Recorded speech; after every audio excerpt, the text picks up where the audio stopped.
So hey everyone, welcome to our weekly Comps and Coffee, East Bay Comps and Coffee. Hello everyone. We hope everyone's staying well, managing all the crazy stress out there, staying healthy, and happy holidays. So we wanted to share with you guys, there's questions that we get from clients all the time, but there's some common themes this time of year. There's two things that people tend to ask us most. So we wanted to share with you guys some data and answer questions. So two things this time of year we get from average clients is, when is the best time to prepare to sell? You know, if you're thinking about making a move next year, which we all have clients that are doing that, right? They're planning a move sometime next year. When is the best time? So we're going to show you some interesting statistics on that. And then also is what are the repairs that you can do that really maximize your return? Like for instance, you might have a small budget to fix your house up and get it ready. And you want to make sure that you're spending the money on the wisest choices, right? How do you command the best dollar? So we have some examples of that. So, and then we also have a wonderful guest, Vanessa. Thanks for joining us, Vanessa. Thank you. Yeah, so Vanessa owns a staging company. She works with us. So we will share some examples of what she can do to help you. And so my name is Lisa Doyle. You guys can introduce yourselves. I'm Vanessa Tresson. Oh, sorry. Go ahead, Vanessa. Vanessa Tresson, Staging by Vanessa. My name is Ryan Day, Realtor. Why don't we go youngest to oldest? Yeah, that's not me. No. Brian, a Realtor with the Doyle Team. Hi, I'm Felicia, Realtor with the Doyle Team. You and I can go at the same time. I'm just teasing. Go ahead. I'm Kim Winters, Realtor with the Doyle Team. So thank you guys so much for joining us. So let's jump right in. We've got some great statistics about the data. And we know 2020, because of COVID and everything, the shutdowns, the 2020 data is a little bit wonky. So we thought we would share 2018 and 2019 data because those are more typical of what you might see going into 2021, hopefully. But this data is so interesting. If you look at the upper right on the screen, it talks about days on market average. So what most consumers believe, and sometimes it's a little bit of a fallacy, we don't know how 2021 will behave, but generally speaking, this is what we tend to see. People usually think the summertime is the best time to prepare to sell, right? People assume people are moving, the summertime's more active, and yet the data actually shows a little bit different strategy. So if you look at the graph from January 1 to April 1, in 2018, the average home sat on the market for 17 days on average, and this is in our East Bay.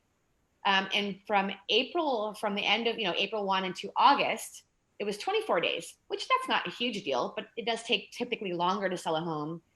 And then 2019, same thing.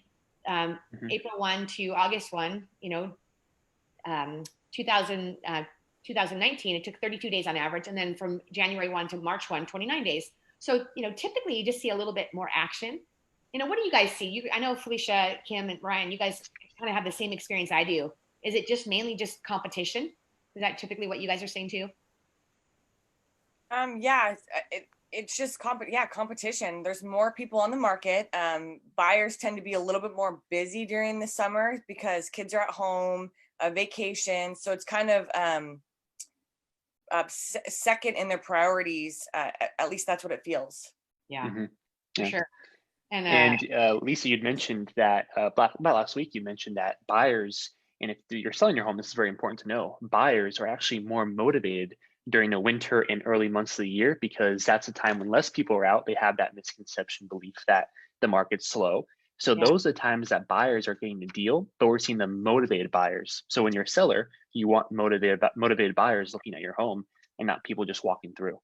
Yeah, and you know what else I've noticed, and we'll show this on our next Comps and Coffee, some statistics on this is, we know interest rates are at historic low all time. I mean, we've said that for years, and they just keep becoming more historically low.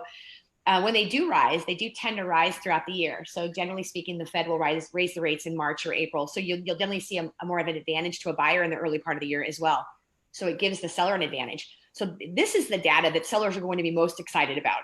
If you look at the left part of the graph on the screen at the top, and this is so interesting. It's all because of demand and supply. It's like your typical function of money and funds is supply and demand. So if you look at the upper part, in 2018, the homes between January and March commanded 2.1% higher values than the homes that sold between April and August. And that's just on average. So 2.1, yeah, 2.1% in our price range. That's like we were talking about before our video. That's huge, guys. Mm-hmm. Such an advantage to a home seller. And the same thing happened in 2019, 2.4% on average in our East Bay, higher prices between January and March than what they received between April and August. So just an interesting data. And we don't know how 21 is going to behave, but typically speaking, this is pretty common, what we've seen over the years, at least in my experience. So pretty cool. Yeah. And so let's jump in, Vanessa. Let's have you jump in and show some examples of what some minor improvements would be, and then what you would recommend as the best improvements to take on. Okay, some minor before and afters. Do we have those slides? Yeah, let's see right now. Can you guys see them? We can. Great. They do tend to rise throughout. So here is an example of a home in San Ramon, beautiful single-story home, and with just minor repairs, about $800 to paint out that cabinet, just to make it bright and light. Look at what a difference in the light furniture. This home sold with double-digit offers, 16. and we were 16. That's amazing. Well, just with some minor touches. And Vanessa, when we first looked at this house, I know that the home seller, she was in quite a hurry to get the house on the market. Right. And, she felt like, should we even take the time to do these little minor improvements? And I think if I remember correctly, it took us about 10 days. So we'll go back to those pictures, Ryan. And we'll I wanted to show the client real fast too. Zoom's giving me some trouble. We show the happy customer, the happy client when she said to us after, thank goodness I took your advice and did some minor change, because we'll show her picture. She's very cute. And it was all during COVID. Yeah, this was like, there we go. Yeah. Sorry, Zoom got lost my screen here for a second. Sharing the screen to show you guys the client, and then we'll go back to the slides. So look at all the offers in front of her. So this is happy client who did receive her 16 offers and dramatically over her asking price. And actually, I have to say in Old Ranch Estates, which is a nice community in San Ramon, she actually received the highest per square foot of any home in that neighborhood ever. So that's amazing. Obviously, market demand's high, and then she did some wonderful, took some wonderful actions to make some improvements. But that was for sure. That was a transformation that was amazing. And one of the best things too is show that screen again, Ryan. One of the things that people ask us all the time. So part of the reason why you stage or that you do these minor changes is because the average consumer in our market right now is 35, which is incredible that they can afford the prices that we command in our East Bay. But the average buyer is 35. If you were to look at these pictures, even if the photographs above were staged, even if the furniture was pretty, just the way that the house photographed after those minor improvements, the average 35-year-old would skip right over those top pictures. They wouldn't even notice. They wouldn't even have wanted to even ask a question. And then that lower picture is very inviting. It's beautiful. And that's the first time they're seeing. What's that, Vanessa? That's the first time they're really seeing the house is online. So the pictures and how we present it online are really important. Exactly. Kim, what were you saying? I was just going to say, it's so true that if we don't capture them, because they're oftentimes that's the first look is online, and then they'll call their agent or look at the house. So if something doesn't, then they'll just move on and go to the next house. So these pictures are so important. So important. So that's awesome. So let's look at another one. I know Vanessa's got some good examples to show. So this is an example of a kitchen that was done 20 years ago when, the what do you call that? Wood. The trend. The cherry wood was such a trend. And now by just opening it up and doing the white, looks so much nicer with the contrasting island really on trend. So a younger buyer is going to look at that and say, hey, I want to be in that kitchen. Exactly. Even with the black appliances, Yeah, it's true. It's like white cabinetry. And we happen to have a painter that specializes in cabinetry if anyone has questions. But white cabinetry definitely is the trend for the younger, actually for any buyer today. People like the light, but what a difference that makes. Awesome. And then here's an example of a house that was listed with another realtor in Martinez and sat on the market for 4 months with hardly any traffic at all, foot traffic. And so they asked us what we could do. And Lisa, said, I think the first thing you should do is paint. So we had our wonderful painter, Lucas, do all the cabinets in the house, and what a difference it makes. I mean, people walk into this kitchen now and say, oh, this is a beautiful kitchen. And we took all the valances down that you can see in the background, put some modern furniture in there.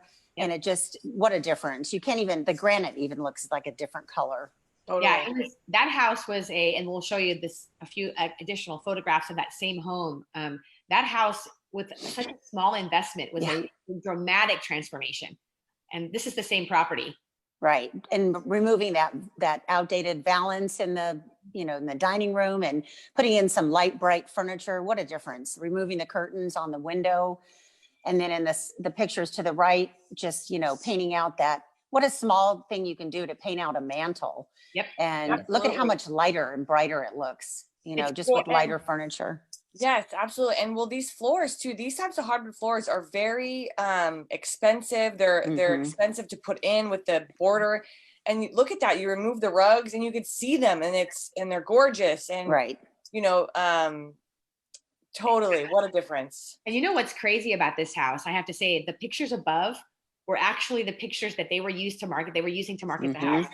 And those pictures, and then the ones of the living room and dining room are even more so. And so, when the home seller was very frustrated, they were living out of state, the property was vacant, and they were very frustrated to have in an active market where what they believe every home is selling, which is not necessarily the truth. It does take a lot of preparation and work for the agents to do their job. But they looked at this took us about 2 weeks to transform this house. But what an amazing difference. Yeah, you did a great job at this house, Vanessa. Thank you. It's amazing. And then we also, you want to take care of your outside of the house as well for curb appeal. So here are some examples, about 4 examples of some wonderful color that you can bring in the winter, which is super hard to do. And all of these are readily available at any nursery during the winter, Home Depot, Lowe's, your local nurseries. And it just, what a difference it makes for the outside of the house. So we want to take care of the inside and the outside. Yeah, because, a lot of people that decide that they do want to take advantage of the action of the market being strong in January, February, people are always afraid that the flowers won't survive, because our weather tends to be a little cooler, of course, during that time. But that's wonderful. And those survive in our market completely, don't they, Vanessa? Absolutely. Yeah. And they just, what a beautiful, they're also vibrant. So you really want to make it look good outside as well. Yeah. Vanessa, when you are meeting with, clients and going over what you can do with them for their home as far as making it look more appealing to the modern buyer, what are some common misconceptions that you find that sellers have that are, not really maybe valid, that just are concerns? I mean, I think the main thing that people ask me about is like paint color, what they should remove, what they should keep. And even basic things as far as door hardware, such an easy thing to do. And it takes and while the painter's there painting, they can just take the door hardware off themselves. It's so easy to do. Yep. The door and the hinges too, right, Vanessa? Exactly. Those old hinges and new doorknobs, which is such an easy, inexpensive way to make and like Kim was saying before we jumped on to painting out the front door, just minor on my front door and painting out the front door. So there's a few other questions that we get all the time. I think the average client asks, and we had a few of them text us knowing that we were going to be doing this presentation today. We had a few messages that came in.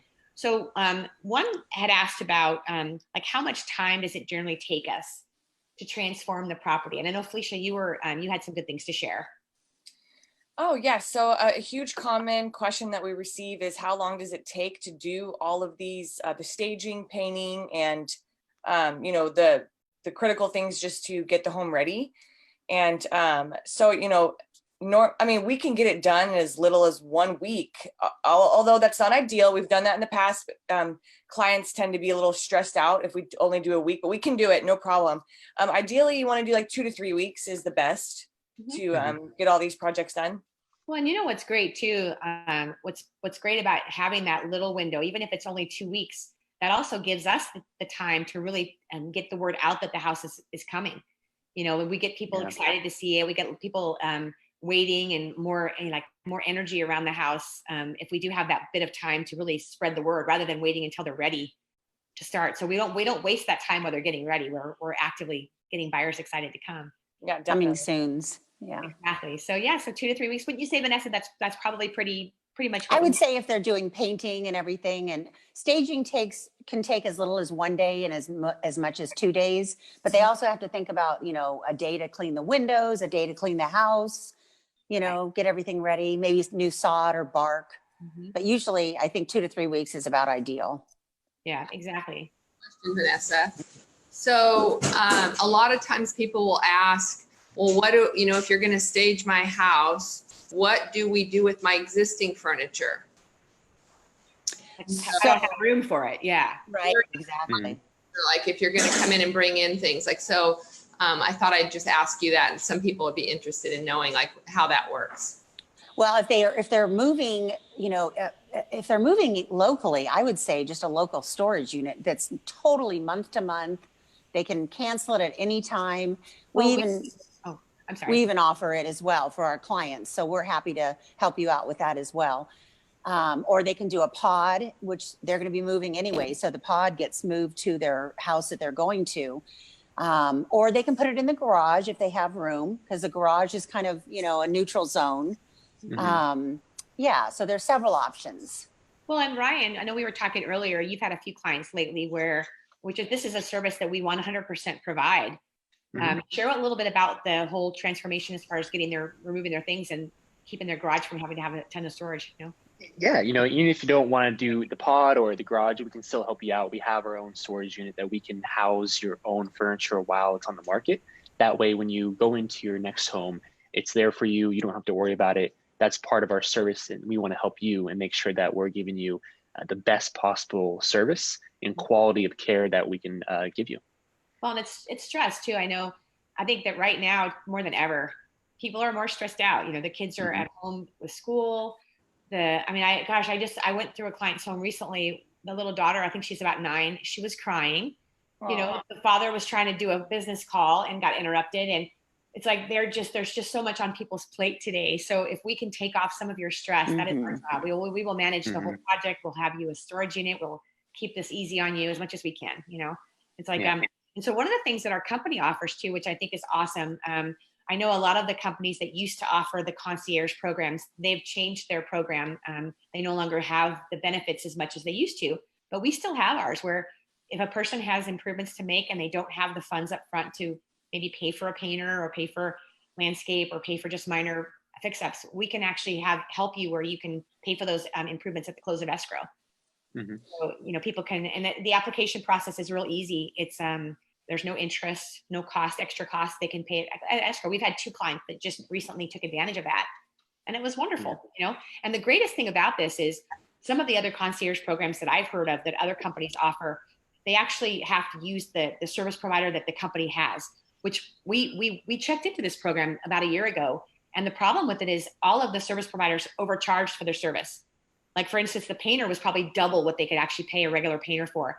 And our service, you can use whoever you want. You can use whoever service provider, whoever offers the best opportunity, the best value. We're not limited to just the people that work for that, the company. So very cool. That's good. Big advantage. Exactly. And then the storage unit. So we're so grateful that you guys tuned in. We want to be a resource for everyone with questions. We know everyone who's thinking about moving next year is in a battle of what do I do? How do I do? How do I prepare? And we would share with you that this is the best time, even if you're not thinking about moving for an entire year. Let us know. We're happy to come over, take a look at your home, bring you advice. Vanessa comes over and gives you a consultation about what to do, what to take out. There's no charge for that. And we just help you prepare. And we're here to be of service. So, yeah. So thanks for coming. And our weekly Comps and Coffee at 10 a.m. every Saturday morning. We're always trying to bring, information about what the average, what our average clients are wondering about. If you guys have questions about what you'd like us to share in future days, or you have just overall questions at all about your home, your real estate, your move, your upcoming transfer, whatever, let us know. Great. Yeah. All right. Thanks for joining us, guys. See you later. Take care. Great weekend. Bye.